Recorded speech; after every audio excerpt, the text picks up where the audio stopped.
तुकया भक्त मधुसूदन लेखांक 9 मागील लेखांकातील विषयाला धरून सांगावे वाटते की अर्वाचीन पाश्चात्य साहित्यिकांसह अनेक भारतीय साहित्यिक समाजसुधारक दिग्गजांवर तुकोबारायांच्या अभंगगाथेचा प्रभाव पडला आहे. बंगाल प्रांतात जन्मलेले विश्वकवी रवींद्रनाथ टागोर यांचे गीतांजली हे काव्य तुकोबांच्या अभंगगाथ्याचे तंतोतंत रूपांतरच आहे. पुण्यातील बाळ गंगाधर टिळक यांच्या गीता रहस्यात तुकोबांची अभंग वचने प्रमाणादाखल जागोजागी विखुरलेली आपणास पाहावयास मिळतात. तुकोबा हे तर फुलेंचे आदर्श आहेत. महात्मा ज्योतिराव फुलेंचे अखंड हे काव्य तुकोबांच्या अभंगाप्रमाणेच आहे. अशा प्रकारे तुकोबांच्या विद्रोही विचाराचा परिणाम चिंतक, अभ्यासकांवर, समाजसुधारकांवर प्रचंडपणे पडला आहे. संत तुकोबांच्या अभंग प्रेरणेतूनच फुले दाम्पत्य आणि फातिमा शेख यांनी ब्राह्मणांच्या विरोधाला तोंड देऊन पुण्यात शिक्षणाचे खुले वर्ग भरवले. त्यामुळेच आज शिक्षणाचे माहेरघर म्हणून ओळखली जाणारी शिक्षण व्यवस्था या ठिकाणी कार्यरत आहे.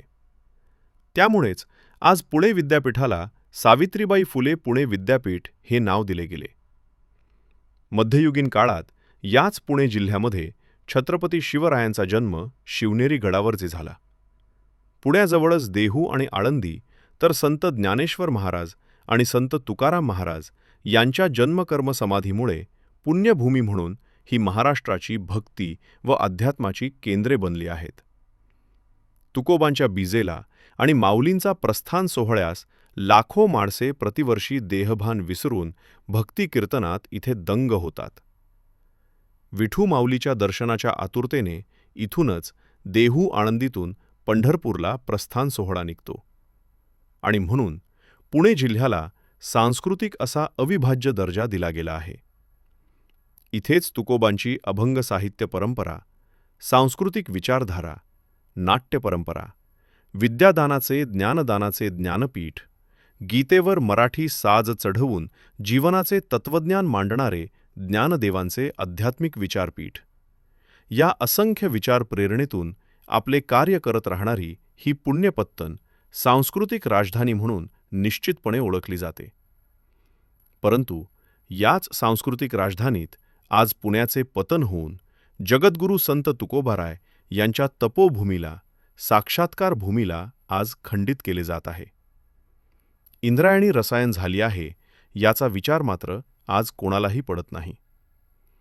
तुकोबांचा साक्षात्कार तपोभूमी म्हणून प्रसिद्ध असलेल्या भामचंद्र पर्वतासारख्या पुण्यपावन भूमीला सुरुंग लावून उद्ध्वस्त करण्याचा डाव आज स्वतःला हिंदुत्ववादी म्हणवून घेणाऱ्या स्वकीय राज्यकर्त्याकडून होत आहे, ही लांछनास्पद गोष्ट आहे.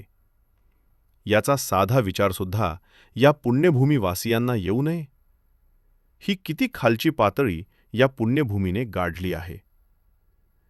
ज्या जगद्गुरू संत तुकाराम महाराजांनी जगदोद्धारासाठी अभंग साहित्याची निर्मिती भामचंद्र पर्वतावर केली, तोच भामचंद्र डोंगर आज महाराष्ट्र शासनाची MIDC तोडत असून सर्व बाजूंनी लँड माफिया व बिल्डर लॉबींच्या घशात ही तपोभूमी सापडली आहे.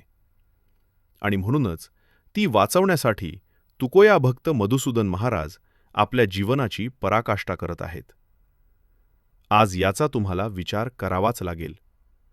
आणि भामचंद्र मुक्तीच्या लढ्यात मधुसूदन महाराज यांच्या पाठीशी खंबीरपणाने उभे राहावे लागेल. सत्याला सामोरे जावे लागेल आणि येथील नीच पाखंडी वृत्तीला संपुष्टात आणावं लागेल, की ज्यान याच पाखंडी वृत्तीने भामचंद्राला संपवण्याचा प्रयत्न चालवला आहे.